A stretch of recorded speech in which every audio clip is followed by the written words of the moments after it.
We got a full house here. I'm trying to look out into the audience to see there's maybe a couple of seats up here in the front for folks to take a seat for our final session today on day one here at the .com stage. I get to do something that I did not think I would ever be able to do. I get to introduce you all to a cyborg artist. Catalan-raised, British-born, a contemporary artist and cyborg activist. We have Neil Harbison joining us on the stage.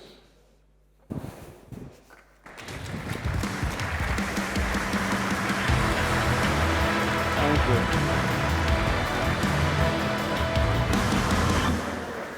Thank you. Well, I was born with an unusual visual condition called achromatism, which means I've never seen color. I'm completely colorblind. So when I was a child, I tried to ignore the existence of color, but it was impossible for me to ignore color because people who see color keep mentioning it every single day in daily elements like Red Cross, Pink Panther, Greenpeace, Yellow Submarine, Bluetooth, Blue Cheese, Yellow Pages, Pink Floyd, James Brown, it's in his last name, or this huge country called Greenland. So I was bombarded with names of color, so it was challenging to ignore color even if I couldn't see it.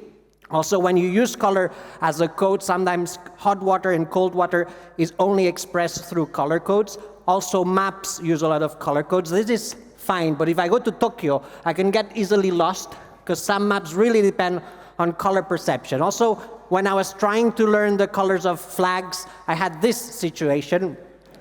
So 3 countries share exactly the same flag. So I decided I couldn't ignore color because it's such a social and popular element that I can't ignore it. So I just tried to study it. This is also another example. Have you seen a man with ginger hair, blue eyes, and dressed in pink? No idea. Because the only information I get here is that the man has hair, he has eyes, and that he's not naked, basically. So studying color was what really obsessed me from the age of 11. And I was interested in this theory. Isaac Newton thought that color and sound were connected, and he was right. There is a connection between color and sound. They both vibrate. But Isaac Newton had no technology to detect the vibration of color. So 20 years ago, Adam Montandon and I created a system that would allow us to hear the vibrations of color.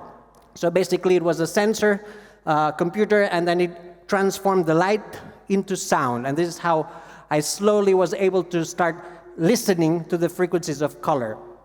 So now you're hearing very slightly frequencies that go from red to orange. So I slowly memorized the sound of color, and there was a point I was able to distinguish colors through sound.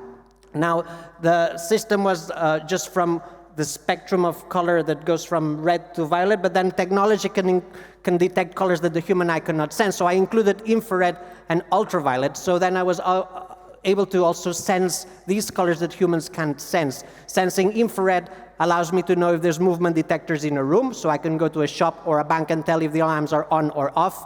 Also, ultraviolet perception allows me to know if there's if it's a good day or a bad day to sunbathe. So if I sense high levels of ultraviolet, I avoid the sun. Now, the system wasn't very practical at the beginning. This was in 2003, so I didn't want to use technology or wear technology. I wanted to become technology. I didn't want to wear a sense. I wanted to have a sense. So that's why I designed this antenna with a chip, and then I tried to find someone that would implant it in my head. So I went to the doctor and I said I wanted to have this antenna implanted in my head, but the doctor said, sorry, we don't do antenna implants here. If you want to have it implanted first, you'll have to convince a bioethical committee. I presented the surgery, but the bioethical committee said it was not ethical to have this system implanted in my head because it's not a pre-existing body part. Antennas are not human because it's not a pre-existing sense. Sensing infrareds and ultraviolets are not human. And also they were worried about the image the hospital would have if someone came out with an antenna sticking out from the head. So they said no, but I had to find a doctor willing to do it anonymously, and I found one. So this is my head facing down, and then the system was drilled inside my head. So now if there's blue in front of me, the vibration of blue enters into my skull, and then it vibrates in a piezo inside my head, and then I can feel and hear the vibration of color. This, all the spectrum, including infrareds and ultraviolets. So this now gives me a new sense, the sonochromatic sense, I call it, and the antenna is no longer a device, but a new organ. It's part of my skeleton, which means that I'm also officially taller now, because this is part of my body, and I had to get used to it. After some time, when I got used to the infrareds and ultraviolets, I wanted to extend my perception beyond my body, so I included internet connection to the antenna, and this suddenly allowed me to receive colors from other parts of the world. So 5 friends could send colors to my head using an app, so I could be here but suddenly be receiving colors from Africa, from America. So my perception of color went beyond my body. So I see this as the future of the internet, how the internet can be used as a sensory extension or a sense itself, instead of using the internet as a tool or a communication system. Now, also this internet connection has allowed me to connect to NASA's International Space Station, and this suddenly allowed me to sense colors from space. I see this as becoming a senstronaut, where we can have sensors in space and we can explore space without having to physically go there. Now, the risk of having internet in the body is that you can be physically hacked.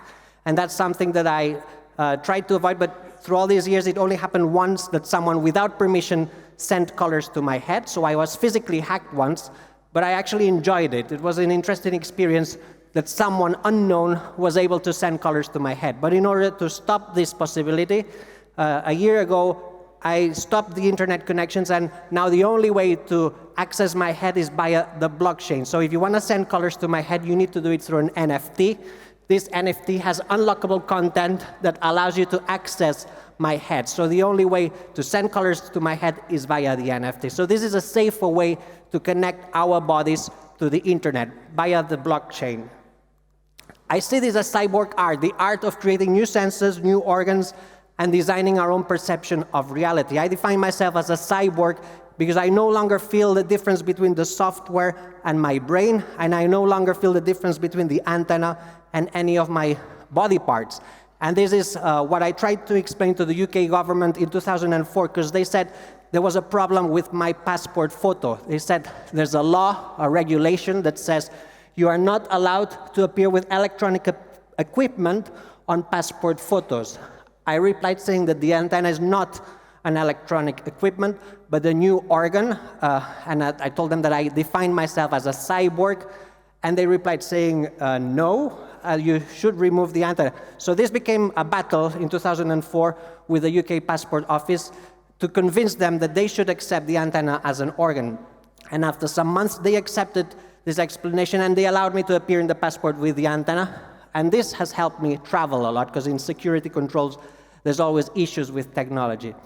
I'm also in conversations with the Swedish government, because the material that I've used to create the antenna is Swedish. So I'm telling them that I am Swedish, because part of my body is Swedish. So I think I should be allowed to become a Swedish citizen. Now, in order to become a Swedish citizen, you need to live in Sweden for 5 years. But I'm telling them that Sweden has been living in my body for more than 5 years, so I think I should be allowed.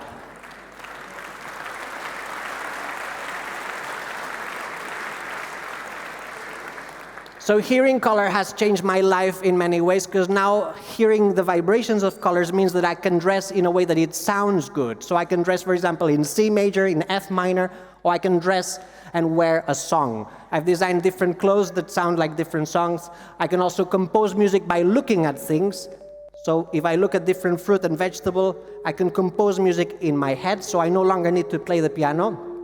I can compose music by looking at things. Also, painters have become composers. Walking around the gallery is a sound experience. I can listen to a Picasso. I can compare it with Dalí. Andy Warhol sounds very loud usually, so I can hear paintings, and I can also paint what I hear. This is music that I've transposed into color. So this is note by note, The Queen of the Night by Mozart, and this is Baby Baby by Justin Bieber, which looks quite different.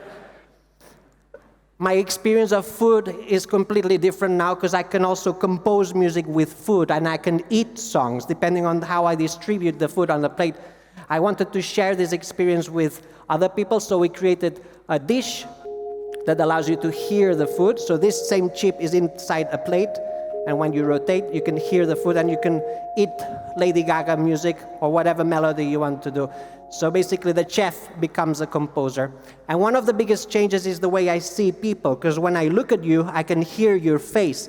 So I really enjoy creating sound portraits, where I write down the sound of the eyes, lips, skin, and hair, and then I send an MP3 of your face. So one of the first sound portraits I did was of King Charles III, and I asked him if I could listen to his face, and this was his reaction when I asked him. He actually sounds quite good. He sounds C major, and it's interesting to compare it with other people, because we all sound different. Like Steve Wozniak has an A in his eyes, a pure A. Robert De Niro has a melody in his lips. Bono had very loud glasses. Judi Dench has silent hair. We all have specific frequencies that differentiate us. Now, new senses, as you see, will create new cultures. I'm just talking about hearing color, but imagine the amount of new senses that can be created if we merge with technology. New senses will create new cultures and new ways of expression that we can't even imagine. And I think most of our inspiration will come from senses and organs that already exist in nature. There's many animals that can sense things that we can sense. And there's already people doing it. Sensing earthquakes like elephant is something that Moon Ribas has been doing for many years with 2 implants in her feet. She can feel the seismic activity of the earth in her feet. Also, she can connect to the seismograph on the moon, so she can feel moonquakes, so she's also a senstronaut. For example, communication through bone conduction like elephants is something that we also developed. It's a tooth that was installed in my mouth. Another tooth was installed in Moon mouth, and then whenever I clicked, she would receive a vibration in her mouth, and when she clicked, I received the vibration in my mouth. We both learned the Morse code, so we were able to communicate from tooth to tooth, and it actually works through Bluetooth, so it's a Bluetooth tooth that allows you to communicate from mouth to mouth.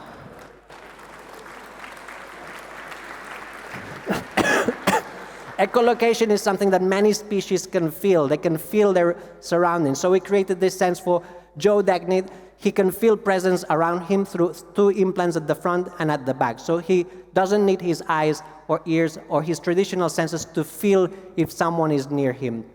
Also, magnetoception is something that many species can feel if something is magnetic. We created hair that can be implanted, and it gives you magnetoception. Creating light is a quality that many species have. We as humans can't create light, so we created a tooth that creates light. It's a small implant with a LED inside, and then when you click, you have emergency light in your mouth. I had it for a while, but the problem is that when you eat, the light goes on and off, so I had it removed, but there's ways of changing this system so that it doesn't go on and off all the time. Sensing the north is also something that has been really interesting for us for many years, and we created a compass that can be implanted in at the back of your knee, and then it allows you to feel where the north is, so it gives you a sense of orientation. Manel de Aguas was very interested in weather, so he has 2 implants in his head that allow him to feel the weather in a very precise way. We tried to find a doctor in Europe that would do the surgery, but we had to go to Japan, and he had the surgery done in Tokyo. Sensing speed is something that can be done easily with 2 earrings that allow you to feel the speed of any moving object. Depending on the interval, you can slowly develop the sense of speed. Also, if you put it at the back, you can have retroception, so you can feel what's behind you. And the sense I'm creating now is the sense of time. We all have a sense of time, but we don't have an organ specifically designed for the sense of time. So it's a crown that can be implanted between the skin and the bone, and it gives you a point of heat that takes 24 hours to go around the head.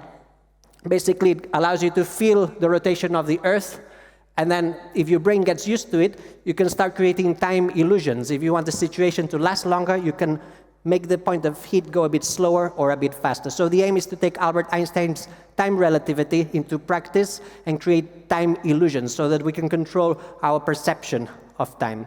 And the youngest cyborg now is Paul. He has electrodes, and he's sending his heartbeats to the internet, and then he's doing artwork with his heartbeats, like a clock that goes and advances according to his heartbeat. He also sold his heartbeats as a work of art, so you can buy his heartbeats as a form of an NFT as well. So what I've just talked about is not AI, it's not artificial intelligence. If the antenna was telling me the names of colors, that would be AI. I like to call it AS, it's artificial senses. So instead of allowing technology to give us intelligence, if we allow technology to give us senses, the intelligence will slowly be created by our own brain. So if you merge with AI, technology will give you intelligence. If you merge with AS, your own brain will slowly develop the intelligence. And the reality that all these senses create is not augmented reality and not virtual reality, but we call it revealed reality. It's technology that can reveal elements that exist in front of us, but what we've never been able to sense as a species. And we created the Cyborg Foundation to help people become cyborgs and also to defend cyborg rights. Cyborg rights such as morphological freedom, the right to decide which organs and senses we want to have as a species. Organic naturalization, which is to accept these implants as organs, not as devices. Freedom from being disassembled. No one should force us to remove these implants. And then that we should be able to decide who is allowed to enter our body if we have internet in our body. Future senses is night vision. If we all had night vision, all these lights would be off. All cities would be dark, and we wouldn't have to spend so much energy creating artificial light. So it would be much better for the environment if we all had night vision. If we had a way of regulating our own temperature, we wouldn't have to use air conditioning or heaters. So future senses that might change society are just these two at the moment, and this can change the way we relate to each other and the way we relate to Earth. Instead of designing our surroundings, we should start thinking of designing ourselves. That's my main message. Just to end, maybe it's been interesting to have an antenna and going out in the street for 20 years almost now. It's interesting to see how reaction has changed, social reaction. In 2004, most people thought it was a reading light, and they would ask me if I could turn on the light. 2005, they thought it was a microphone. 2006, 2007, they thought it was a hands-free telephone. In 2009, most people thought it was a GoPro cam, and that we wave, thinking I was filming them. In 2012, people thought I had something to do with Google Street View, and that I was working for Google. In 2015, 16, people thought, well, especially children, that it was some kind of selfie stick attached to my head, because many people had selfie sticks. 2016, people shouted Pokemon, and they tried to catch me. So it's interesting to see how social reaction keeps changing, keeps evolving as time goes by. I think in the near future, people will just think it's a new sensory organ, and we will see more people in the street merged with technology physically, with new senses and new organs. Thank you very much.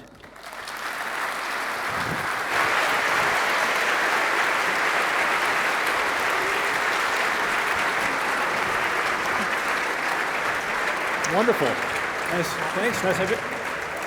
All right, so I have one. So here we have 300 potential cyborgs.